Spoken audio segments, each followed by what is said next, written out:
Welcome to the Quiet Shift Podcast.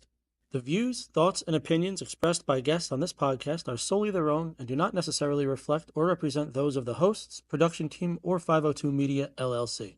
We do not endorse or take responsibility for any opinions, statements, or actions made by our guests, as their actions are entirely their own. This podcast is intended for mature audiences only. Discussions may include topics that some listeners may find sensitive or triggering.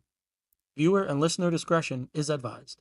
The Quiet Shift Podcast and 502 Media, LLC do not accept any liability for the statements made by guests or for any actions taken by listeners based on the content of this podcast. The Quiet Shift Podcast is a registered trademark of 502 Media, LLC, all rights reserved. Any unauthorized use, reproduction, or distribution of this content without the expressed written permission of 502 Media, LLC is strictly prohibited. Thank you for listening, and welcome to the Quiet Shift Podcast.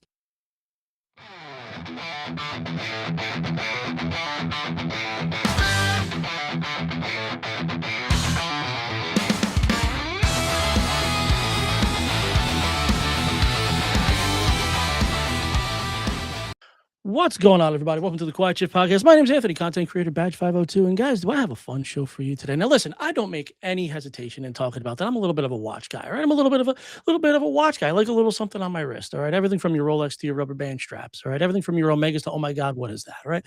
Listen, sometimes, just like Kevin O'Leary says, sometimes you just got to be a dial guy. Sometimes you got to fight your instincts to go for these major, massive brands that just want to do nothing but take your money, my pride, and my little bit of arrogance. All right. And you got to make your way over to the brands that really care about you. You got to make your way over to the brands that take care of their people. And you got to take yourself over to the brands that have grown their following and their product organically. And guys, that's what we have for you today. Listen, today, in fact, so much, in fact, that I'm wearing one of them. In fact, so much, he doesn't know this. Actually, he doesn't know this. So much, in fact, that it was so nice that I bought it twice. Actually, that's a lie. I bought 3 of them. All right? I got 3 of these freaking things. All right. He doesn't know that. I didn't tell him that before. But listen, today we're very blessed to have a good guy on the show, a guy that we have we have great conversations in the watch group. Like, if you can imagine, the owner of this watch company is active in his enthusiast group. Like, in what world does that happen, guys? Ladies and gentlemen, creator of Trafford Watch Company, your friend and mine, Mr. Nathan Trafford. Nathan Trafford, welcome to the Quiet Shift Podcast. I got to bring you over. Hold on. This button's being stupid. There you go. Welcome to the Quiet Shift Podcast. What's going on, my friend? How you doing? I'm doing great, man. Just got back from the gym. The boob sweat's gone, so that's fantastic. How's everything with you? You doing well? Doing all right. Just trying to escape the heat for a little bit. I hear you down in Texas, you know. Should be man. Texas is roasty toasty. I'm gonna be down there in like 2 weeks. I'm gonna be on a couple of different podcasts and stuff that we got going on down there. But yeah, Texas is nice and chilly in the summertime. You know, you get those nice balmy 85-degree cool days. Mm-hmm. Oh yeah, so, if you're lucky. Exactly. So Nate, when first we met, although it wasn't when we met, it was when I found you. As I'm sure this happened with everybody, and probably everybody that you talk to. A lot of people found you from obviously the Teddy video, right? Everybody tells you they found you from the Teddy video. Yeah, pretty much. Most people say that when they come to the shows or in person. So. Oh my God, you were on the Teddy show. Oh my God. So for you guys that don't know what I'm talking about, which if you're not a big watch person, I get it. You might not understand. So Teddy Baldessari is another YouTuber. Has ground his teeth doing watch reviews and things of that nature. He's done some work with Mr. Wonderful Kevin O'Leary from Shark Tank, and they did basically a micro brand showdown, if you will. And Trafford Watch with was it the Moon Tower that you had that episode, or was it a red one? No, it was before one, them. Yeah, it was one of the red ones. One of the earlier Crossroads. Yeah, it was beautiful. One of the beautiful Crossroads, and they won that showdown, and it was glorious. It was a beautiful watch. The Crossroads series, the Day Tripper series, beautiful watches. If I haven't had a chance to tell you, which I don't think I actually have, I appreciate it. Yeah, man, absolutely. I don't know where you found all those boxes sitting around. Yeah, I found them in your shipping department. I appreciate you, man. Thank you. But yeah, I ended up picking up. Listen, I'm one of those guys who's like, I don't know what I want until I have it, and then I'm not gonna do anything about it. So I bought a red dialed one. I bought a blue dial one. I bought a green dial one. I'm gonna save the names because they're not gonna know what I'm talking about. But okay. But yeah, no, they're just glorious watches. The craftsmanship. I'll try to get this close to the camera, but I don't know how well this is gonna pick up. But she's beautiful. It's just a beautiful dial. That blue one. Yeah, that one. So nice. That one surprised me the most, you know. Yeah. Now, to be fair, this isn't the strap that it comes with, but Sure. I went to the gym and I just didn't want to get it all grody. Absolutely. Yeah. Yeah, you're doing them on your computer, like all the colors and stuff, and blue is kind of the safe color, right? Yeah. It's everybody's got a blue watch and stuff. But that one showed up, the prototype, and was like, "Holy crap, this one is crazy." Like it rotates, it It kind of really changes does. in the light and stuff. It's Catches really neat. the little, I guess Um, you can call them kind of facets, the etches in this. It really it just shows so nice, and it yeah. catches the light really, really well. What is that banging? Must be my other computer behind me. I don't know. But so let's get into the nitty gritty of it. So before there was Trafford Watch Company, before there was this massive, this beautiful. That now the phrase that people use is micro brand, right? Now there's micro brand to me, as someone who doesn't own a watch company, to me almost sounds a little bit, I don't know, subservient to what you do, because it's micro compared to who? Compared to Rolex? Okay, well, freaking everything is micro compared to Rolex. Every company in the world is micro compared to Rolex. So how's that fair? Yeah. How do you feel about just that verbiage, just in general? I mean, it just comes with the territory, right? Yeah. There's independent, there's Mhm. micro. Independent is kind of a category that people say is like usually one person where they're hand doing a lot of the dials and stuff, like painting on it and stuff, things Mhm. like that, where it's much more of an hands-on artisan type of thing. Micro Sure. brands is just the term that somebody at some point came up with, similar to like microbreweries type of Sure. thing. So I can't say I have any strong opinions on it, but here we We're are. we're gonna get you out of it. It's just gonna be brand. Yeah, yeah, yeah, yeah, yeah. It's interesting. I don't Yeah. know. So before there was Trafford Watch Company, before there was, Nathan Trafford, the Yeah. watchmaker, watch company as at its own. Where were we before all this? So how did this journey, this Oof. concept start? Was it something that you were just interested maybe in middle school and then to high school? Where did the Yeah, yeah. watch, where did the marking of time become a moment Sure. you wanted to capture?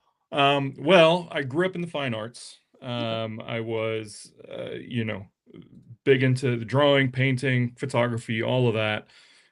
Really good at it, and went to school initially for fine art, but it's really, really hard to make a living doing that. So I kind of switched over to design, graphic design. It kind of still took that creative bug Oh, for me, but it's easier way to make money for sure, make a that's living. fair. So I went into that and was doing. I worked in the advertising world for years and years, different agencies down here in Austin. Always a watch guy on top of that, and I would just randomly be sketching watches. Never once thought about making a watch. Just never even occurred to me. But I had a small collection of cheaper watches, nothing astronomical or anything like that. But anyway, I remember one day in work, just sketching a watch in one of the meetings and stuff, and one of my buddies at work who was sitting next to me looked over and was like, "Hey, man, did you ever think of putting one of your designs onto a smartwatch screen? Hmm. Because they, for not the Apple Watch, they won't let you do that, Yeah, they're a little but particular. the Samsungs, Google, all that. There's programs out there where you can just upload your design pieces, hands and dial and stuff, Mhm. and it'll connect it to the watch and throw it on up there. The one that I used was called Facer. Okay. Um, and I'm always pushing people to go there, and that's kind of where it scratched that watch design itch for me. Okay. Because at first when he told me that, I was like, smartwatch, get out of here. Yeah, sure. But I did it, and it was like light bulb moment right then. Seeing something on your wrist that's yours, it's got your name on it. It was like, holy crap, That this is that must be awesome. that must be quite a moment Uh, when you see it come to fruition like that. yeah, yeah, and it was like I said, just a digital watch. But so when I was doing that, I kind of got a little bit more involved in the watch communities and stuff because I was really deep into it Mhm. from that side. And I was initially just trying to figure out how to make like 5 or 6 different mechanical watches to give to my friends and family. and I quickly learned you got to make 500 at a time. So looks like I'm selling watches now. Uh, so yeah, that was back in around 2020. 2020 is when I officially started the business. And we did a Kickstarter for the first one and all that. Mhm. And I was doing these watch faces and stuff before then. I did that for probably a couple of years digitally. And it got to the point where you get into this group or whatever where you can start making money doing it, which was Mhm. like 25 cents a download or something, you know, There you go. nothing. But you sell enough of the dang things Yeah, it's a cup of and coffee. it adds up, right? So I just squirreled that aside in a different bank account and it got to like 5K or Hey, something. there you And go. that money paid for the very first prototypes that I made for the mechanical watches. So it was like Okay. kind of fun how it came from literally nothing through this watch journey. Uh, Even for funding the first prototypes, That's pretty well. So was kind of entrepreneurship fun. wasn't necessarily the goal, but it ended up kind of being the outcome, I guess. Yeah, That's yeah, pretty awesome. 100%. Did not Kind of think kind of about that. purposefully by accident almost. A little bit, yeah. Yeah, Nice. I think Was I've there always had a little bit of that entrepreneurial spirit. My Mhm. my mom owned her own business. My dad did his own thing too. So it's always kind of been there for me. But yeah, it's one of if those. if it wa- if it wasn't going to be the which because of course watches is the obvious choice where graphic design and art and being an artist. If it wasn't watches, where would you have liked it to end up? I mean, I was thinking about having my own design agency. You know, Okay. it's always just something in the arts. So yeah, I'd probably be doing that. Yeah. But yeah, this kind of just First one that kind of came out of nowhere. What was the first one that kinda, like, grabbed you? Like, when you if you were to say, like, when you were growing up, 'cause so for to kinda give you an idea where this question's coming from, when I was growing up, there was only one watch, it was a Rolex. That's the only watch that made Sure. sense. It's the only watch that anybody ever heard of. Like, Omega when I this mind you, I'm 4 years old. So, when I was growing up, there wasn't a whole lot of hype around these watches unless you were, well, very wealthy, because very wealthy people wore nice watches. The rest of us just wore, and not to say that they were insanely expensive, but it just wasn't something that the average Joe was wearing. Mhm. Um, and we wore, our Casios or, our this, that, or the It's other thing. exactly what I wore. I'm an absolute fiend for my couple of Casios. The one watch that I Yeah. probably wear more than almost anything, my dad had a Casio World Timer. And when he passed, I could rip this house to the foundation. I have no idea where it could possibly be. Mm. So I went and I bought one, and I'm one of those people that kind of believes that watches, they either tell a story or help you remember one. Yeah. So that's kind of where I'm. So growing up, I always knew Rolex, and the Rolex that I knew was the Pepsi, because that's the one that was always just in your face. You see Sure. that blue, you see that red, you know what it is. Yeah. Mhm. And when we had just started talking about our little ones, about our little girls, when Avery was born, I knew immediately that what I was going to do to commemorate that was going to be to buy that Rolex, which obviously felt fantastic on Watchfinder, because Mhm. you paid nothing on that site, but Mhm. that's what I ended up getting was that Pepsi Rolex. So it was something that stuck with me since I was, I don't know, almost 10 years old. Was there a watch that kind of There was wasn't a your specific focal? watch, I was we had no money growing up. It was one of Oh those I remember buying some watches from Kmart, when I was a oh yeah, kid. I still Uh, do. I absolutely still do that sure. from Target. I'll go snag something up. I'll Yeah, grab a I little had the expedition. fossils, all those. I never had the money for any of the big ones or anything like that. But I same in the same vein, most of the time when I was buying a watch or something for myself like that, it was to commemorate a specific thing, getting a new Mhm. job, whatever, Yeah, moving away, that sort of stuff. Uh, so I think that's the point for yeah. watches these days. These are not products that need to exist Yeah, I necessarily. hear you. I hear you. Everybody can tell the time on their phone. We don't need Mhm, them for that. They're jewelry for mhm, men basically. They mhm. uh Way prettier than wearing bangles, elevate your Mhm. style or whatever, match your personality. But I think the bigger thing is they're for us, how we talk about it with the brand is they are little memory capsules. The Mhm. hope is that you buy a watch, whether it's one of ours or somebody else or whatever.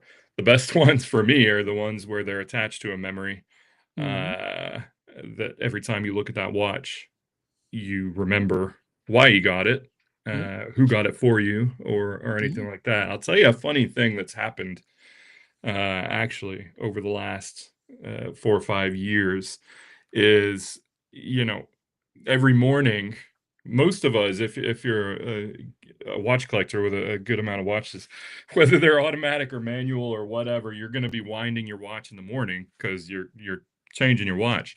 Uh, and I like to spend those moments like I was just talking about. You Mhm. looking at the watch, winding it up, and you're thinking about why you got that watch, whatever.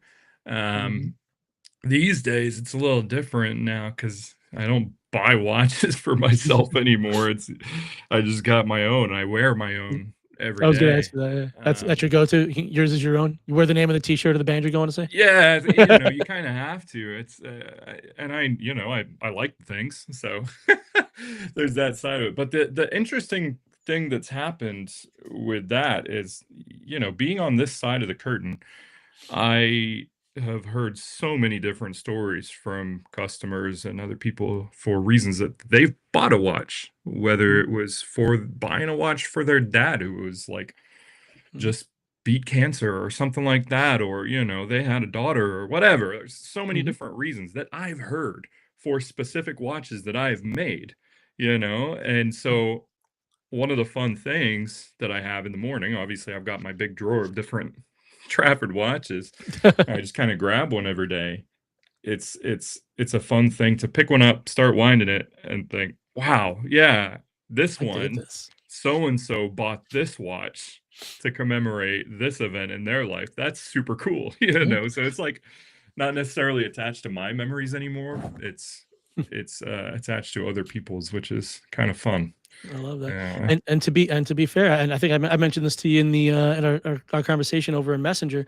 This watch. So the reason why I initially found this watch specifically because of the blue face. And yes, blue is you can dress it with anything. This mhm. isn't like I said. This isn't the strap it comes with, but it comes with a similar, not same colored brown strap.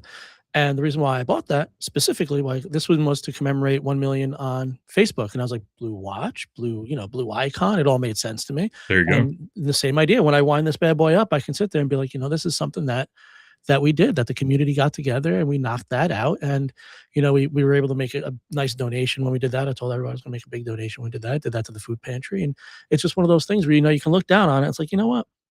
I did that, you know? Yeah, be proud of it, Mhm. I think in today's world, we don't celebrate ourselves near enough.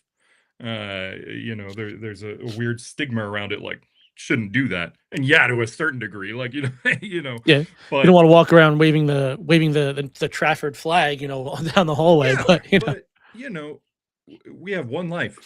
that's it, We man. get so many there's only so many events in your life that That's it. So many spins on the planet before it's you it. get to look at it and celebrate, and I don't think Mhm. there's a damn thing wrong with that at all. Yeah. Yeah. Um, And you're or always gonna want celebrating something someone more too. else, Yeah, I'm a big fan. like I actually just did that today. I made a big post on my 100%. Facebook about it. And my Yeah. my buddy, he was just able to adopt his daughter. T Oh, wow. literally today he made the post, and it was so I made a big celebrate your people post. I'm a big fan of Yeah, celebrating your that's people, awesome. Such a cool thing. Was everybody in the Nathan Trafford corner? Did you have anybody who was like, "Listen, buddy, like, you realize what you're trying to do here, right? Like, settle down. Like, you understand you." Not really. I mean, at the beginning, there's a point in the journey where you can feel a sort of shift in the way people talk about it, like relatives and friends and stuff. Where at the beginning, it's like, wow, that's cool. You're doing that, like a different Kickstarter and stuff. And what, man, making watches, that's neat.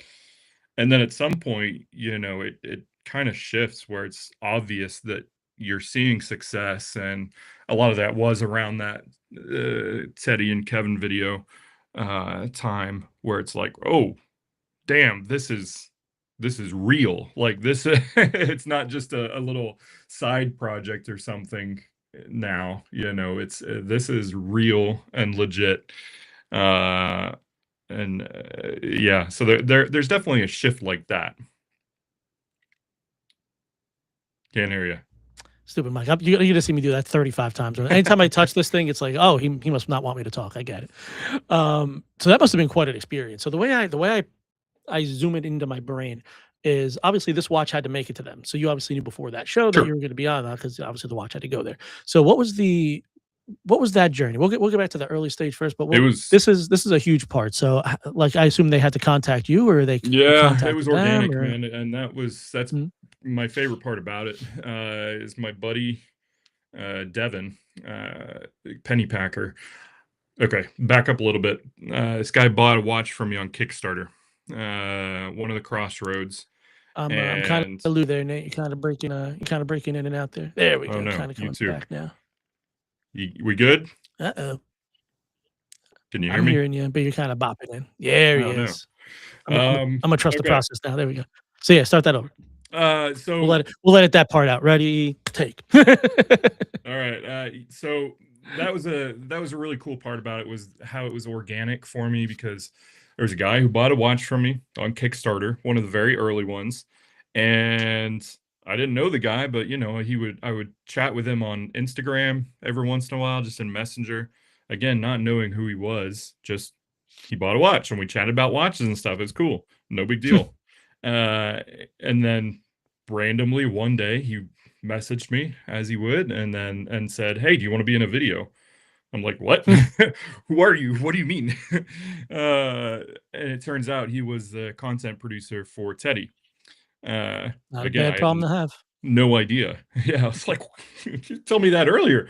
So the way they pitched it to me was, it's not a contest. It's just they're going to be looking at watches and micro brands and talking Mhm. about them. It's going to be a handful of micro brands on there with you, and that's kind of going to be it. They'll just talk about it, and there you go. So record this little thing and send some watches, and I'll let you know when it's gonna drop.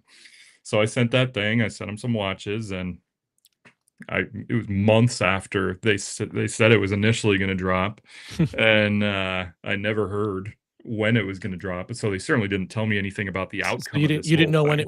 when it was No, being I didn't know. I didn't know a damn thing. you're Uh, just you're just out 5 watches. It's like Yeah, well, I knew I was gonna get them back. I knew that, but it was a random Saturday morning, and I Mhm, was at the donut shop buying donuts for my family, and my buddy texted me. He's like, "Hey, do you know this thing dropped?" mhm. Like, "What?" I'm sitting in the car, watching it on my phone, shaking, shoving donuts in my face, like, "What is happening?" Fucking eating And, all the kids' donuts getting chomped up. yeah, yeah, I had to go back in and get more. No. Um, but yeah, I didn't like skip ahead on the video or anything. I watched the whole thing straight through, so it was nerve-wracking and just awesome. Like it was a great experience, just super stressful. Yeah, I can't But even yeah, I'll tell imagine. you, halfway through that video, we started getting the notifications like Oh, ding, man. sale, Ding, sale, sale, ding, sale, sale, ding, sale, ding. sale, sale, sale, like, oh my God, like to like call I up the must have been at the, manufacturer very real end of quick. that I was at Yeah. the end of that one because as soon as I watched, I was like, "Oh, man, that that's a beautiful watch. Let me go check them out." No, let me not do that. That was a futile effort. There was no Yeah, that chance. was crazy. That's freaking It's wild, man, and you're in great company because Teddy obviously being a very firm YouTube planted, mhm, channel, and this wasn't really in his newer time. Like Teddy's been around for a little while. So yeah, if you've been watching any of these videos, he's been around for a bunch of years. And then obviously Kevin, who's just a consummate watch guy. The guy must have, I don't know, 7, 8 million watches, yeah, you know? who knows? Uh, Yeah, but it's cool, man. I will always forever be appreciative to everybody involved, are and you that, guys in touch? Like, have you been in touch? Like, have you? in a Let, small amount. so- He's actually I don't know that he's actually a real person. It's, very, very hard to get in touch with him, I did submit that and because he's Kevin doing that alike. creator thing now. So Yeah. I'm hoping. Listen, Teddy, obviously you're watching the Quiet Shift. All right, listen, I submitted my form as both an ENT and a content creator. Okay, Yeah. bring it on in. He's a good dude. and uh, he like with his platform that he's built, he doesn't necessarily need to be talking about smaller brands. You know, uh he had the Rolex exclusive Mm. release last year, I think. So he's not a small time by any means, No, but no, no, no, not at all. he talks about the micro brands quite a bit. He did another round of the Kevin O'Leary thing Yep. with other micro brands, and I love it. I think that's great for the industry. Um, but it's a good reflection on him as well. Just a humble dude, came, Mhm. did it the right way, Yeah, yeah, and love very seeing organic. where he is now. It's great. So Yeah, he developed a very organic mhm. platform. He was one of those people when people ask me about, they're like, "Listen, I have no, if I was to get into content creation, I have no idea what to talk about. What would I talk about?" No, that's not how it works. Not what do I talk about, what you like. Don't try to find something. Talk about what you like, what you do, what makes you happy. And that's how you can tell organic creation versus non-organic creation is Yeah. you can tell that the person enjoys what they're doing. And Teddy obviously been, well, now he owns storefronts and now he owns a new Yeah. storefront. But Yeah. like obviously this is some obviously watches is not a hobby for him anymore, you know. So you can tell that Oh, this is yeah. something that he cares about. And that's how you grow an organic following, you know. Yeah. Um as you're getting that news, as the pings are going off, are you getting Mm. phone calls from your buddies? Are you getting phone calls from everybody? Just like, hey man, like this is getting a little nuts. Like I can't believe this. I can't believe this. Is that when like some of the guys started lifting when they're like, oh my God, he's really gonna do this? Sure. Yeah, we definitely heard from a ton of people when that happened, which is awesome. You know, it's just people remembering you and wanting to get in touch and happy to see your success. So that's always a good thing. But yeah, And it really the biggest thing it did for us was it sped up what we had planned already. You know, we were on a fairly good trajectory already. We mhm, had a bunch of stuff lined up that we wanted to do. But that video really kind of sped it up to where that's we sense. could get a lot more stuff out Were faster. there So, were there designs that just didn't make it? Like just as opposed to like because I know the day tripper and those are a little bit later on in the mm, generations. Are there watch designs that just they're like, you know what, oh, this there's tons. I really like this watch, but you know what? It's a paper watch. This is a paper watch. And once you put it into Yeah, metal, it's it's one not of gonna happen. those. I mean, every once in a while, I hear from somebody who's like, "Man, you only make good watches." I'm like, "Well, it's because you haven't seen the million terrible ones that are in my notebooks and on my computer and stuff." It's just you make enough of them and you get lucky and hit good ones. Seriously. So yeah, of course, there's designs that haven't made it, but they just go on a shelf, and if they don't make it in their final version, at the end of the day, they help to inspire a different one with color palettes and different I things hear like that. that. So So you have the world, the whole separate world of micro brands. And then you have obviously your Rolexes, your Omegas, all these brands that you could have never seen a watch before in your life. You know, like I sure, could have never seen a car in my life, and I'll know what a Porsche is. You yeah, know, once you start getting into the higher price range of a lot of these watches, and anybody's going to tell you this, you're paying for a name. yeah, You're it's paying paying heavy, for the heavy, logo. heavy, heavy for a name. You know, at that point, just people will get like watches that look like there's the free there's the ones you see on Facebook where the watch says relax. Yeah, it's funny. I lose my mind when I see that. It just makes me laugh. But you have these watches that after you start getting to a certain dollar amount, you're seeing diminishing returns. You know, so you'll have your Submariner that's going to run you, 10, 11, $12,000 depending on where you're getting it. But then I could add diamonds to it. Now it's a $70,000 watch. Mhm. Congratulations. Now you have a $70,000, $10,000 watch. It's fantastic. I'm very proud of you. It's still going to work the exact same. You're skirting a line as a micro brand that's very much on the uptick, where you're still able to provide a quality product while still giving that classic look. You have beautiful designed watches, but you're not getting a diminishing return. You're getting a value for your watch. So how do you skirt that line? How do you say like source these products? So like my assumption is obviously you're not building your movements in house. You're not building certain things Sure, in house. of course, So yeah. how do you I guess, storyboard where you're going to get certain products and where do you source your straps from, where do your cases, things like that. How do you make that? You don't have to tell me where. Listen, we're not giving away trade secrets here, right? But how do you develop that concept of where how you're gonna determine what you're gonna pick up? Well, there's a baseline of quality, right? There's Mhm. where it's expected. You expect where we want it to be, right? There's different levels of quality. The baseline that we wanted to be was a very high quality brand for watch enthusiasts type of deal. So if it's for watch enthusiasts, it has to be a certain level of quality. So that's the baseline. And then what separates you as a brand is the design and storytelling side of it. So that's my expertise, is the design side. So what I do is surround myself with people that know what they're doing from a watch manufacturing So important. standpoint. So important. I take care of the design and the storytelling and all of that, the brand type of stuff, Mhm. And knowing they do. They have that beautiful stories. knowing that the quality is gonna be a certain threshold no matter what. It's like you said, a lot of the big brands, there you can debate quality and value till the cows come home. Mhm. How do you value design? Yeah. True. You can part out all the different things in a watch and get Mhm. the cost value for it. That's one way to do it, but from a design perspective, that's so subjective, Sure. and it's really difficult to do because there's certain brands out there that I would call, in the bigger brands that have such a great design language where I value them way more, for their price.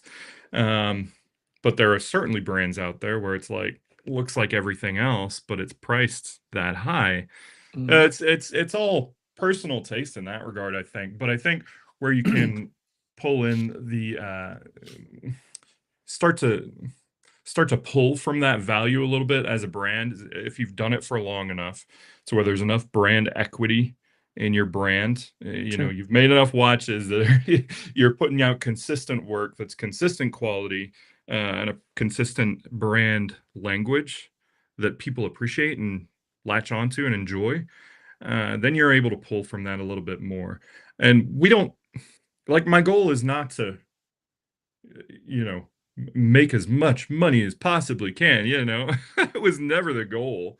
You wanna make enough money to make a living for yourself and those who are working with and for you. Mhm. Um, but like I said, it's a brand for watch enthusiasts, so you wanna be making good product. And I think that's a difference between us and a lot of big brands and small brands. A lot Mhm. of, there's a new brand that pops up every day Sure. in the micro brand world, and it's Yeah. You ever sitting there and you're just hard to like, stand out. you're just sitting there looking at some of these brands that come up, 'cause I know I said I don't make watches and I know I do this. You see some of these watches pop up and you're like, oh, what a piece of shit. Just like I I can't believe mean, anybody. yeah, like I said, there's one every day that pops up, and I will say that the micro brand community specifically is such a collaborative place, that we all help each other. I wouldn't be doing this right now if I hadn't have talked to other brand owners along the way. So I am always getting uh, reached out to from new brands that want to start a thing and figure out how to do it and all that. And I'll sit down with them every single time and do it. But yeah, it's a really saturated market. It's a hard one Yeah. to stand out in. What's Uh, what's harder, selling watches or making watches? well, I hate selling, so that's probably harder. Design kind of comes easily to me. Making them, the physical, actual making of them, that's not my forte. But Not I've my seen not it, my and it's circus, not my hard. monkeys. From a manufacturing standpoint, it's hard to keep everything consistent and the same quality across thousands and thousands of watches. That's a Mhm. thing that comes up fairly regularly, and you'll hear from people that uh, don't necessarily know the ins and outs of how to make a watch. the American made thing. Like, Mhm. why don't you make these in America? You know, Sure. why 'Cause. not? You know, it's just not possible Yeah. at scale, right? And I'll tell you why. Because like we can CNC anything you want. We can make tiny parts. We can do all these things. The thing that does not exist um, in the watch world in America is the hand finishing. There are certain people Sure. that can hand finish watches, and they We're not do out it. here There's certain Shiratzing. ones, right? That they're doing 50 watches a year. Mm. You know, You know, all it's of pretty these crazy. watches, and that's something that people don't realize about a lot of these watches. The amount of hand work that goes into the creation of these things from a finishing standpoint is crazy. Like, Mhm. you look at all these cases, there's thousands of these watches, the day trippers, for example. Mm. You need to have that mirrored polishing exactly the same across thousands of Mhm. units It's insane. so that the bracelet, otherwise the bracelet's not going to fit in it, or, the Yeah, water it's down resistance to the isn't going to be micrometer. right. And there's people that are doing that by hand, and so there's generational uh, pools of talent for that Mm. in a few places around the world, China, Switzerland, even like Pakistan and Vietnam and stuff like that. There's some of that, but it just that doesn't exist in America yet. And it's one of those Mm. things that takes years and years to train to be able to do that. So until we get robots that can hand finish uh, at scale, which someday we will get to that point, but it's not there anywhere near there right now. I hear that. So you had mentioned, that you're the storyteller of the family, if Sure. you will. So I'm gonna show the watch one more time. So this is my day tripper. It's a little dirty, but so this is my day tripper. So you can kind of see how the light catches in there. Now, I know the story, but you guys might not. So Nate, why don't you at least tell them the story of the day tripper and what that's all? Sure. Well, the day tripper initially started as a our take on a casual travel watch, right? Mhm. We love these ideas of memories being tied to the watches that we wear, all right? And some of the best memories that just speak for myself. Some of my best memories are from trips I've taken, whether it was a weekend or a long trip, doesn't really matter. A lot of my favorite memories come from trips I've taken, and that's where the name comes from. This is a day tripper. It's a day trip, excuse me. You're going away for a weekend, maybe. It's casual. It's got that neat little function in there that lets you jump the hour hand one at a time. So if you're jumping across a time zone Love that, by for the the way. weekend, it's a casual travel watch. You don't care about tracking second time zones and all that. It's casual, but the hope is that you make some memories along the way. And for the Day Tripper season 2 specifically, which is what you have, Mhm. uh, we sat down and thought a lot about what are these memories often tied to. There's all kinds of things it can be, whether it's landscapes, colors, and that you're and that was kind of season 1 as well. But season 2, we kind of landed on this idea of the skies. The skies are always there. They're kind of a Mhm. backdrop for your experiences, no matter where you are. And you notice them a little bit more usually when you're on a trip. You're somewhere that's not home necessarily. And you look at all your photos and you have certain backgrounds with the skies and all these things. And it becomes tied to your memories. And a lot of the memories I have from different trips I've taken and stuff, I can pinpoint what kind of sky was in the back there, whether it was sunset or bright blue sky or whatever. And I kind of talk about them in specific ones in some of the little videos I've done. So we approached the dials of the day tripper with these different skies in mind. And so we have the morning one, morning sunrise, which is the EOS, Mhm. Solaris, which is that blue one, which is This middle guy of the right here. day. The eventide is the sunset time, and then the vesper is the sort of middle of the night one. So just tying them to those different times of day, I think, is a fun little take on that. Just to give you Whether guys an people connect idea, with this it or is not.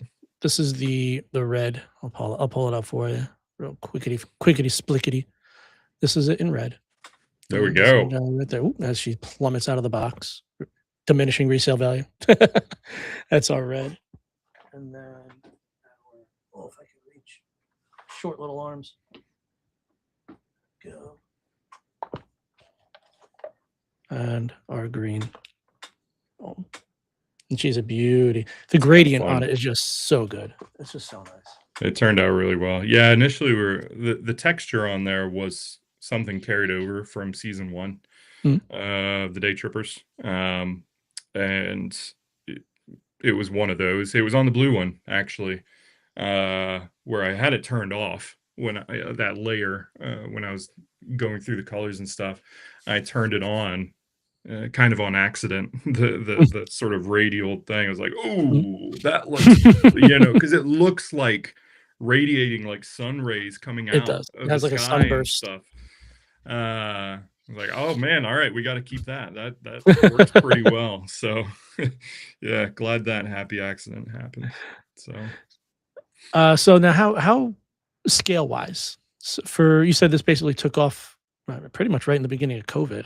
This is, I can't imagine when I started the business. I can't imagine that is super easy. Especially I became an EMT right when I became an EMT, I was in EMT school for about 3.5 weeks, maybe the first month or something like that. Okay. I was in EMT school for like 3 weeks, and then all of a sudden I was just fucking not in EMT school. It was just like, right. I had gotten sick like maybe 2 weeks before, like maybe the first 2 or 3 weeks I had gotten sick.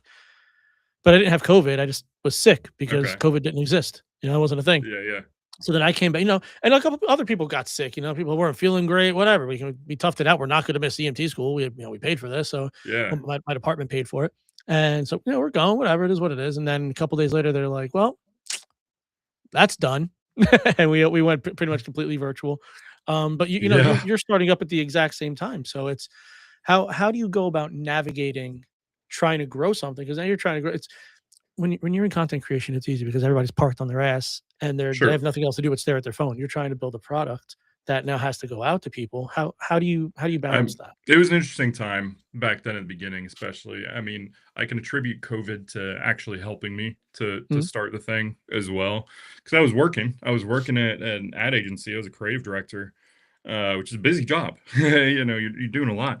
And I had been doing the little watch face things on the side at the same time, working on starting this Kickstarter and all that.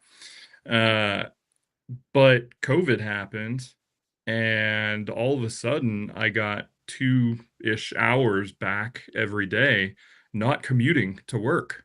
So I started working from home, and so I used that extra couple hours a day to fine tune what I wanted to do for this first Kickstarter. So, I mean, I would have gotten there eventually, or whether it was COVID or not. That kind of just sped it up though with that extra time I got. But yeah, at some point in there, right when the Kickstarter launched, is when I kind of flipped the switch and went not full time anymore. I went freelance design while doing the watch thing, and then eventually, over the next year or two, the hours distribution just kind of switched to where I've been full time doing this for a few years now, at least. So, but yeah, COVID, can't hear you. It's just don't worry, 13 more times to come. Drinking again. You're not kidding. Zach asks, any plans for a GMT? Any plans for a GMT? We got GMTs, buddy. That's what I'm saying. I'm like, what are you talking about? I got them bad boys. They're beautiful. Oh man. Yeah, man. We got man. They got some beauties over at Trafford, man. I kind of wish this was happening in a few days, actually, because we've got a new GMT that's literally in the mail to me right now, that I am stoked about. Nice. I'm a sucker for a good GMT, man. It's a full loom as well. So it's a beautiful white dial, but the whole thing just explodes at night and glows. So I'm really excited about that one. And that one's a part of a specific line that I'm bringing out for all of the models that we're calling it core, but it's permanent, right? So it's colors that we're bringing out. I'm tired of being sold out of everything all the time. It's Uh, probably tough. Yeah, it's hard to good keep problem to something in have, stock, right? right? I get that. But I don't want to be known for that Right. either. I just want people to be able to get watches from me, Right. but it's really hard, like managing inventory and stuff. So we're doing these core ones. That white GMT full loom that I was telling you about is one of the core ones. So that'll be permanently available in one form or the other, right? We don't know yet. This is an Mm, experiment for us based on inventory. We just don't know whether it'll be like rolling pre-orders or mm, whether there will be inventory that I can just ship out watches. That's the dream, sure. right? But if everybody buys all of them that I have, then it will go to pre-order again. So we're Yeah. figuring it out. But yeah, there's some cool models for that coming. I've got some neat things coming later in the year. There's a new chronograph at the end of Mhm. the year that I'm really excited about. The chronograph was the first watch that I That ever was made. that was the Speedster, yeah? Yeah, Roadster. Yeah, we did a Roadster. Roadster. Yeah, that was And there may be a sort of rebirth of that in a new ooh, format okay. right at the end of the year, probably. We'll have some core colors of Crossroads.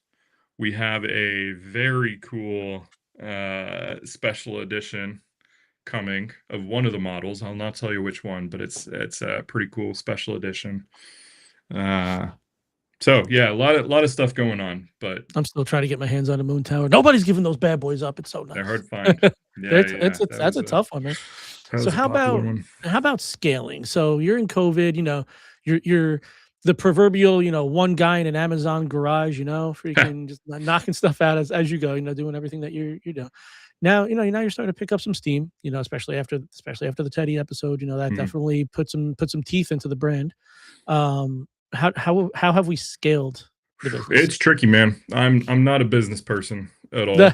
Uh, I feel that so much. I guess I am now, but no, Forcefully so. not by choice necessarily. It's a interesting one. At the beginning, okay, I'll preface this with a little bit of information about watchmaking. It takes about 3 to 4 months minimum to make a watch. Mm, And that's the manufacturing side of it. So let's say you take a month to do design. That's pretty quick, but let's just say for sake of argument, 1 month to design the watch on paper, on my computer, all that. Give it to the manufacturers. You go back and forth on technical drawings and stuff like that. Can take a while. So add on another month for that, and then it goes to manufacturing. Takes about 3 to 4 months, depending on the complexity of the watch. And that's your prototype. So you've already spent going on half a year just to get a prototype. You better make damn sure that you got that prototype right the yeah, first time. So you really do spend a lot of time in the technical drawing phase, making sure everything is that's true. Because I didn't squared even think away. about that. Because if something's not right, you're going back to the drawing board, and that's sucking up Yeah. more time. I didn't even think So about that. takes half a year to get to that point. Then you run it on pre-order, and you get ahead of it a little bit. These days you do, not in the beginning. You run that for a couple weeks or so. You get a pretty good idea of how many you need to order, and you push the go button on production, and there you go. There's another 3, 4, 5 months. So honestly, from sketch until finishing a watch, watches on wrists, Mm, easily going on a year on the okay. fast side. A lot can happen in a year. You know, another Sure. brand can come out with a watch that looks just the same. Yeah. you can, Yeah. so many different things can happen in a year. So it's very, very tricky early on if you are bootstrapping the whole thing, funding it yourself, or going through Kickstarter or whatever, because Mm, that pays for the watch, yeah. not much more. Yeah. That's I about I it, probably. I funded the first watch I did got funded. I was so excited and stuff. After it all was said and done, I definitely lost money doing that first one.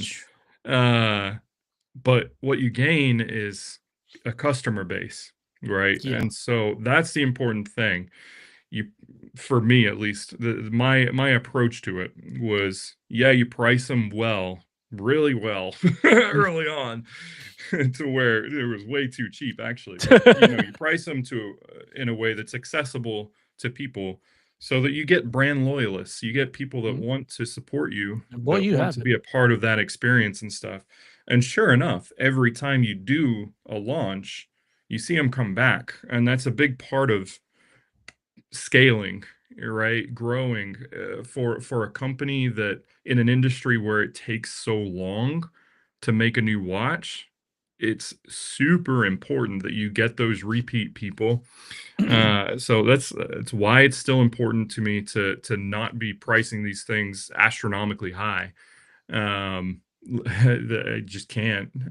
But it's also a lot of people get grumpy about why we're always sold out and why we're doing not making more of these things and all that. Half of it is that I get bored, right? And I just want Mm, to be making new things all the time. mhm. But the other half is we have to plan it that way. For the size that we are, someday we may have such a big stack of money that we can make whatever we want and make it immediately. We're not we're not that yet. We're that's crazy money that you're talking about to do that type of Mm, stuff. So when we think about a full year and wanting to release multiple different watches and colors and whatever throughout the year, mhm. you have to plan that way ahead of time. Like, okay, we have to make this many of this one so that we have enough money to fund making this one and make this one down the line. So, it's all buckets for all the different Yeah. releases and stuff. And you just got to be really, really careful about it because you don't want to put too much into one basket, so to Mm, speak, because it'll keep you from doing other things. sure. And that's something else I say to a lot of people that ask as well, like, why don't you have anything? I'm like, I promise we're working on stuff in the back, Why don't you like have anything? in the background. There's a lot going on. It just takes time. That's it. If you want to make a good product, it takes time, but especially in the watch world, these things Yeah. are not quick. I think farm to table for the day tripper for us was, I mean, I guess farm for us is when we buy it. It's not so much when it starts getting made, but I Mm, guess farm to table was only a handful of months, which is impressive because at that point the watch isn't made. We're fully cognizant of these bad boys are getting fired up at that point. It's like, yeah. we're gonna release them. We're gonna tell you, okay, it's this is the watch. Do you want it? It's a pre-order. It's all pre-order. Everything that we buy is all pre-order, and it'll be ready. It'll be ready when it's ready, my friend. That's pretty much Yeah. where we're at. But it takes a certain amount of I guess brand loyalty on its own, and then just the ability to sit back on that money and just be like, look, I know what I want. This is what's coming. It'll be here when it be here when it gets here. I gotta turn my patience hat on a little bit, and it is what it is. You want it, Yeah. you're gonna get it. It's gonna come. Just Yeah. you gotta hang out for a minute. Every release is paired with a giant helping of gratitude for the folks that do come, and it's not lost on me, right? We're making things that you got to wait for, and Mhm, that's not an easy thing to do, and it takes a lot of commitment from somebody to do, and that's something that I mhm, think about a lot, and I appreciate. And we're trying to make it better along the line for sure, but man, I appreciate it so much yeah, uh, that we are always trying to think of ways to make it a little bit better for folks. Because I've been in that position too, where I'm waiting on a watch for months mhm, and months, and you're like, "Come on, let's go." And that was back when I didn't know how long it takes to make these dang things too.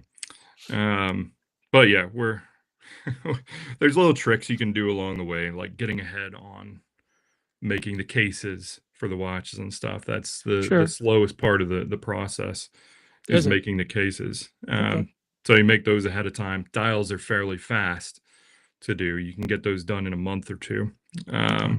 But yeah, the industry wide actually right now we're running into a lot of delays on movements. Movements are like 6 month Really? wait time, which is crazy. Like it used to be 3 months max. Uh, so yeah, that's something we're kind of all struggling with right now. But No, you definitely mentioned, and you definitely have some pretty fierce brand loyalty. So mhm. you'll have the same person coming for the day tripper, waiting for the crossroads, knocking on the door. When's this thing popping? When's this thing popping? When's this thing popping? Um, I mentioned earlier that you have the Trafford Watch Enthusiasts group, and that I is didn't make first of that, all, by the way. Somebody else yeah, made no, that. I know, I totally know, and like, what's wild is like, so as a creator, sometimes it can be a little difficult for us to have our feet on the ground when it comes to the product that we put out. One of my personal favorite parts about being able to do any of this is jumping in the comments and just talking to people. It's Yeah. it's so rewarding because you'll have people that'll say, well, you'll have people that'll say, I hate your guts. You'll have people that say, your content changed my life. I was feeling sad, I was feeling sick, I was feeling distraught. I watched your content. It was stupid humor. It made me laugh. I really appreciated that. It changed my outlook on things. And you have the most gratifying experiences when you just dive in and talk to your people. You now have this group, and I know it's technically not your group, but you're very active in it. You're in there all the time. And I remembered when I first joined that group, I remembered someone saying, it could have, I forget exactly what it was, but it was something along the lines of, how do I do something? And the person whose company it is answered. I was like, is that like Nathan Trafford? I'm like, that's obviously not a coincidence. My camera just shut off. There we go. Freaking my screen just shut off. um, but I'm saying, I'm like, holy crap, oh my god, oh my gosh, he's in the group. Holy crap, he's in the group. And it wasn't he's in the group, it's he's incredibly active in the group, which is freaking awesome. It's like when I jump in my Discord or something like that. It just I'm a big proponent of community. I think that it's something that is missing in the big scale things. So I try to keep myself as grounded as possible with that, and you do a great job with that. What's your outlook on the group? Do you find that helps build the brand loyalty? Do you find that Oh that it's gosh. just a bunch of people kind of Yeah. bickering, which is kind of fun stuff, No, but people no, no, got to go no, no, back no, and forth? no. They're It's great. There's some great people in that group. yeah, a lot of it is coming from the art background. I think everyone struggles with it to a degree, but especially in art, Mhm. imposter syndrome and Oh yeah, big time. being terrified that everybody is going to hate what you make, and it's just that's part of the creative process is imposter syndrome stuff. And so a lot of that scouring, or the comments and stuff, and not just that group, but anywhere that I see people talking about Trafford, I'm like just terrified that people don't like it. It's probably not healthy at all. But it's genuinely just me wanting to answer questions because I want them to know that I tried really hard to make this thing good. So if I can come across in that way, that's the hope. I don't see it as like a base building or a customer Mhm. acquisition type of thing. It's genuinely just me making something and wanting people to like it. So I Pay uh attention, like me. yeah, it's a funny one, man. But I'm so appreciative of, again, not just that group, but anybody that wants to talk about these stupid watches at all. And they that's a do. The first blessing thing that for sure. the minute I knew that my watch was coming I knew my watch was coming 2 days or 3 days before I got the UPS alert saying that my watch was on the way, because Mm. that group, boom, boom, Yeah, you're boom, seeing the boom, people, and boom, that's boom. that man. That's one of the great parts that it is so nerve wracking to put out a watch, release a watch, especially these days where it's like I've been working on the day trippers for a long time ago. Like people have been waiting for their watches. Yeah, I'd been waiting for the prototypes before then for a long time too. So this kind of like, yeah, it's old news, the day trippers to me, but it's like Mhm, then it comes around and it comes to release day and like shipping day, and you're like, mhm, oh God, mhm. is it still cool? The people are gonna like it, when they get out. Um, so it's so nerve wracking, but man, I'm so appreciative for everybody that shares those photos and stuff, and wants to show Get it some good off, and photos in you there know what I too. really enjoy, actually, like you Mm. did at the beginning of this, is seeing all the straps that people put on them and stuff Oh to, yeah. like, Yeah. personalize it a little bit and make it their own. I love that, Yeah. It's stuff that I To be wouldn't. fair, the one that this watch comes with, eons better. But I didn't want to schmaltz it all over the gym, so I It's all tossed this good, bad man, boy like, on there. you see all kinds of straps on them, and, This I one, think it's great. this That's, is the one I took. I actually took this off my BB-58 to just throw it on there. Because when I work, so as well as just being an EMT, I'm also a mhm, 911 dispatcher. So I'm on a desk, and the mm. one thing that I always hate, and I'm guilty of this with a bunch of my watches, is that whole, Yeah, yeah, on yeah, the desk all the time. So you get the yeah. scuffed up bottom, and I'm at that point now where like I feel like it builds character because I kind of want my watches to look lived in. Yeah, for sure.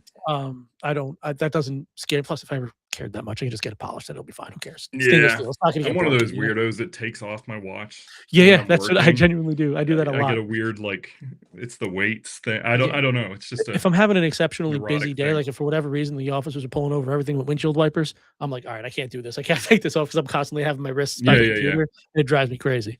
But for the most part, if I'm sluggish, ruggish that day, I'll just leave it on, and it's what it is. I Set it just on get the the little desk. the little scuffs, and it's like whatever. Now it looks lived in. I tend to not do that so much with the Pepsi, but Oh, yeah.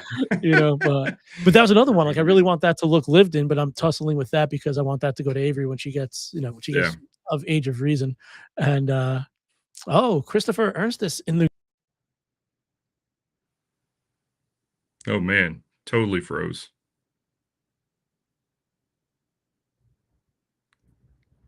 I don't think the it's me. the gentleman who just Oh, oh, yeah. got his adopted. Talking about old pop, the old gentleman in here. Chris is going to be on the podcast as well. Yeah, can you hear me? You there? Yeah, You got me? I missed, like, a full minute there. No worries.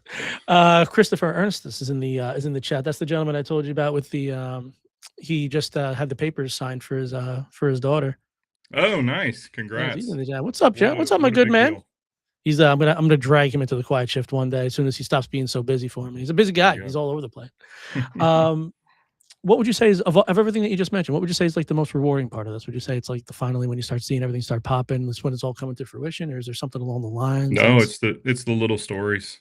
mm, 100%. It's the little stories that you hear from people, they'll reach out randomly in the middle of the night. Like, I'll get like a Facebook message or knocking on the door? something, and every time you open a message, there's a twinge of like apprehension of, oh gosh, is something wrong with their watch? You can't help Duh. but think that, like, Especially because you're so accessible.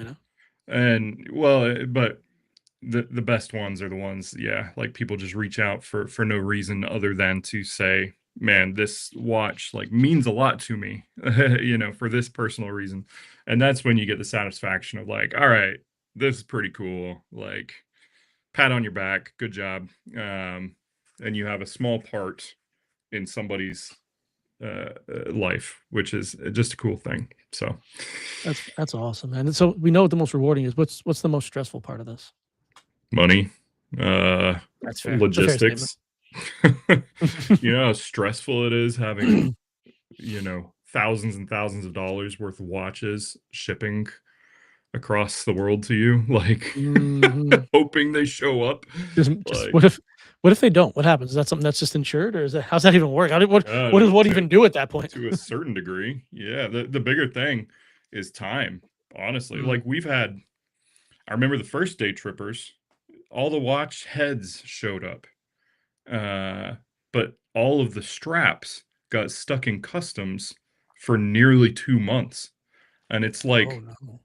you can't What? do anything, So it's like, you just gotta beg people to please, be patient, and so sorry this is happening, but so that side's really stressful, but the business side of it, like the financial, uh, logistics side of things is not my expertise. It's not Mm.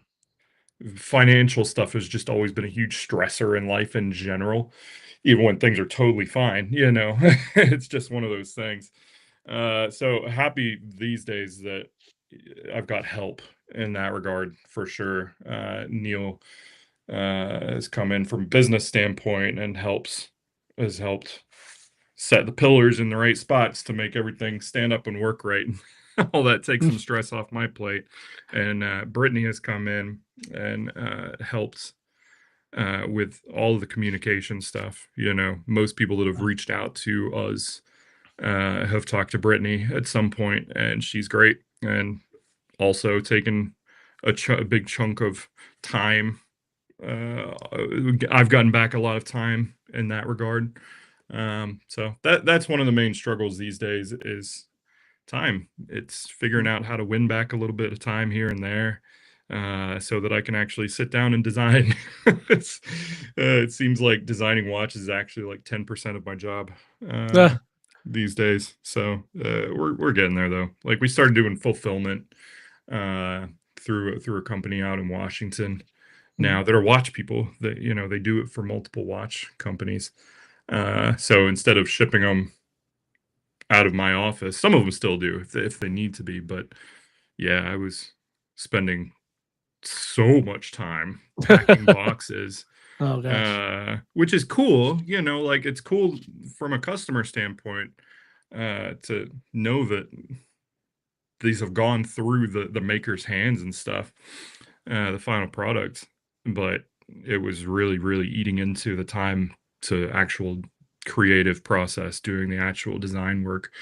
So it got too big for that to happen. I still go out there. I go out to Washington when we have big shipment come in, and I go through and I look at every watch and check them all and make sure. So I do get hands-on with them, but I'm not putting them in boxes anymore, which is it's like we got people for that. yeah, which is funny. We have people. We're just funny in general. I have a person to help me with things. Yeah, it's kind of weird. Yeah. Orange asks, do you have a personal watch collection? I guess something outside of I do. I talked to somebody the other day about this, and somebody asked about it on TikTok. What brands do with personal, and I do. I have a collection of watches. There's nothing extraordinary in there. There's no, I think the most expensive watch I have in there is probably like $1,200 or something. So it's nothing crazy. And I don't wear them anymore. That's a thing. I've been slowly giving them away to other people. Yeah, I hear you have the inside track on some watches. So. Yeah, my wife told me to stop buying watches, so I went and started a watch company instead. No, I'm kidding. No, yeah, I have a handful, but not many. When I opened everything up to the guys in my Discord, I asked them to give me 5 rapid fire questions. Right, I told them to leave the brands out of it because if the question comes down to like Rolex or Omega, the answer is Trafford. Right, we got that. So the first one that they asked me was field or dive watch. Oh, field. Yeah, I'm not a dive watch guy. I'll make a dive watch one day. People have asked about it enough where it will happen, I'm sure. But yeah, field watch every day. It's a different feel, it's just like lighter, it's clean, it's like a nice, usually a nice presentation, Field or dive watch, chrono or GMT? Ooh, tough one. It's a toughie. Oh. And I'm not out here trying to time race cars or anything, but I know I'm working on the chronograph, so I'm gonna say chronograph. But gosh, that's they're both great. Yeah. Right. Leather or bracelet? You're a leather or bracelet kind of guy? Depends on the time of year. Being in Texas. That's summer it's bracelet. Otherwise, your leather gets gross. In the winter, yeah, you get all grimy. Grimy.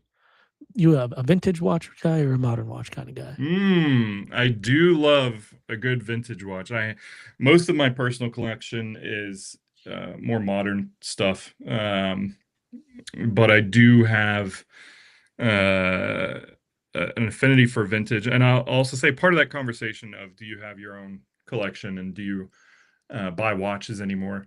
I buy watches for other people. That's where I get my the gentlemanly move. Watch buying bug. Like I bought my mom recently a tank, a Cartier tank, from the year that she started her business. She owned she owned her own business for 25 years. So I went and found one from the year that she started it.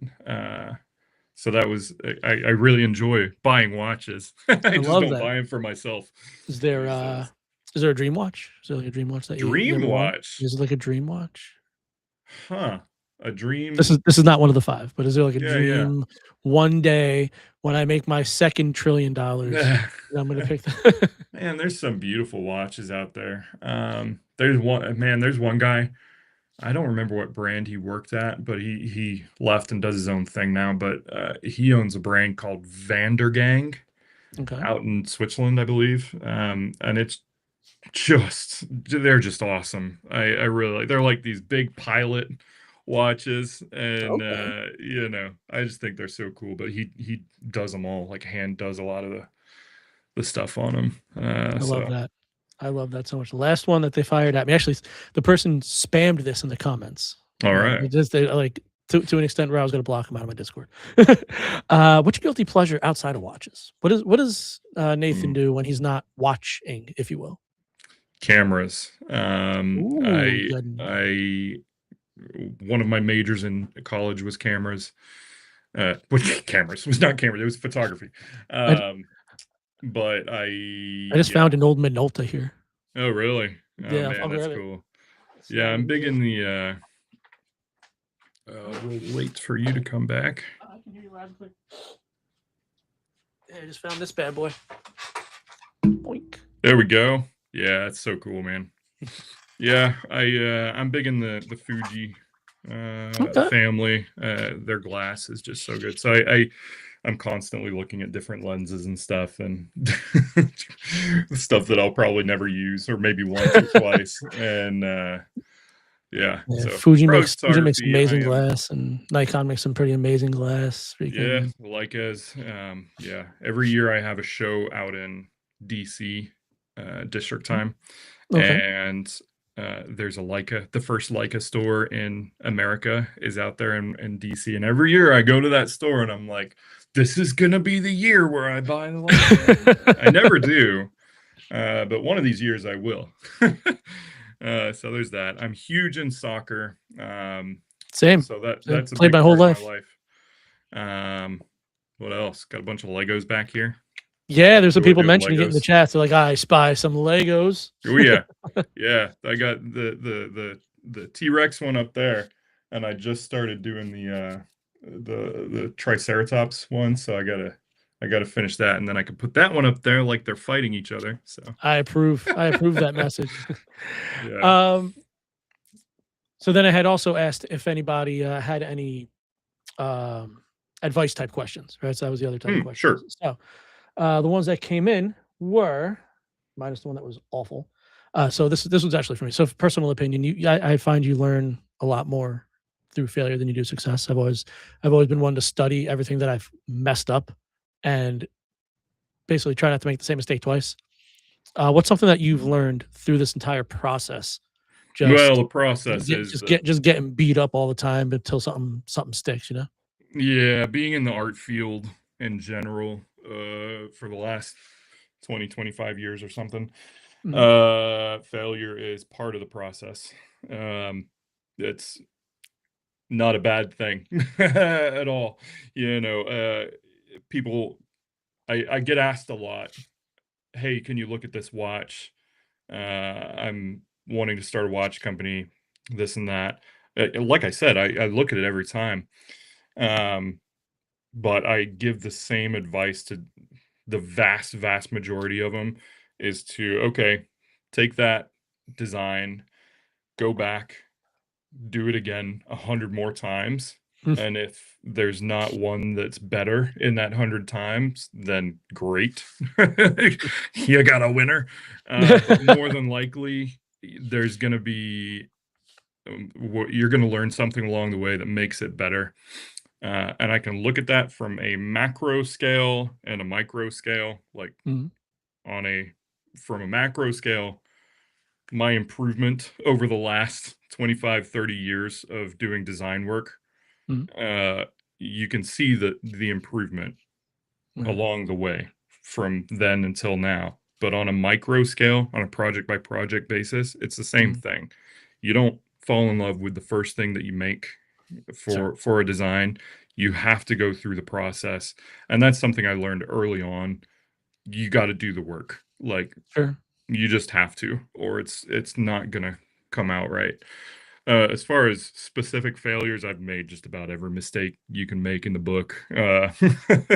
As far as making watches, yeah, just triple check all of the technical drawings along the way. Get them as dialed in as you possibly can. Yeah. Do you remember the first one? Do you remember the first watch you sold? Like the actual physical first watch you sold? Yeah, it was to a lady. Stacy Sander bought 2 watches, one for each of her boys, and I'd known her for years and years and years, and I went out That's and hand awesome. delivered them to him in Oh, I love person. that. That's so So cool. yeah, that was fun. Legacy. 10 years down the road, 20 years down the road, 50 years down the road. For the brand, Yeah. What do you want this? What do you want the Trafford watch legacy to be? well, I hope that people are at that point starting to give them to their kids. Mm, Watchmaking is inherently tied to legacy, I think, mhm. in I would agree. general, I would absolutely agree with that. just the objects themselves. So I would hope that from a brand standpoint, that we have continued to grow, obviously, like we are still self-sufficient Mhm. and growing, but haven't lost sight of our brand ethos visually Mhm. and from a values standpoint. um yeah, hopefully I still have my vision and stuff, and still want to be making watches. So Make they're making the Braille watch. yeah, The little liftable screen, you know. Oh, Nathan Trafford, man. Where can they find you, Nate? pretty much anywhere. I'm even on TikTok these days, which is a, Oh my a new god, thing for like me. the youth of the nation. I know, man. Honestly, I kind of like TikTok. I was against it forever because I didn't know any better. But I recently got on there, and the community Mhm, on there for what Watch Talk is what it's called. mhm, yeah. Uh, is Which great. is It which is feels strange like because I feel like it's a missed opportunity just to call it TikTok talk, but you know, whatever. yeah, right. Uh, but yeah, it feels like Instagram early days where it's a lot more, it's not polished, Mhm, right? It yeah, doesn't have to be shiny and yeah. perfect brand voice and all that. But you can find me anywhere. Send us an email. Find me on Facebook, Instagram, Join the TikTok, Trafford wherever watch you want. enthusiast group because he's very active in there. Enthusiast group for sure. Yeah. We got the showroom in Austin. So if you're in Austin, make an appointment, come see me. Come see Dufresne as well down the road. He's my buddy. He's the other micro brand in Austin. So we're always kind of tossing people each other's way. Dufresne watches. Uh, Dufresne. yeah, he's cool, man. Yeah, come to one of the shows. We got a lot of shows coming up. We'll be in Chicago next week for Wind Up. There's 4 Wind Up shows in the country: Chicago, New York, San Francisco, and Dallas. They're amazing. Just leave your wallet at home. What else? That's about it. I love it, man. Nate, thanks so much for spending a little bit of time with us here at the Thanks Quiet for Shift having me, podcast, man. man. You're an absolute rock star, man. I hope you know that. I hope people tell you that and hope you believe it. All right. Guys, thank you all for coming to hang out with us here on the Quiet Shift podcast. Thank you, everybody over here on TikTok who was weird and didn't make their way over to the podcast. So you just heard me talking, which is why I do it with headphones on so that you guys are forced over there. But you're weird. You're weird. I love you guys, though. Thank you to everybody over here in YouTube for hanging out with us. It's been an awesome show, man. Thank you so much for coming out. Thank you so much for hanging out with us, guys. Make sure you check Nate out everywhere you can find him. Trafford Watch Enthusiasts is a great group, great community over there. Obviously, TraffordWatchCompany.com. Go take a peek at all the watches that are currently sold out because he makes a good watch and people want them, man. From all of us over here at Badge 502 Media LLC, do us a solid if you want. Help us support the channel with this little thingy over here, right here. If you give that thing a little click, you can help us support us over on Ko-fi. For the price of a cup of coffee every month, you can help support the Quiet Shift podcast. You can help support all the weird stuff that we do over here, trying to make people giggle for fun. From all of us over here, thank you so much for spending a little bit of time with us. Work hard, be kind, always. Do not forget to tell somebody that you love them. Say it often, man. Make it weird. Have a beautiful rest of your day. And Nate, I hope you have a quiet shift. Hey.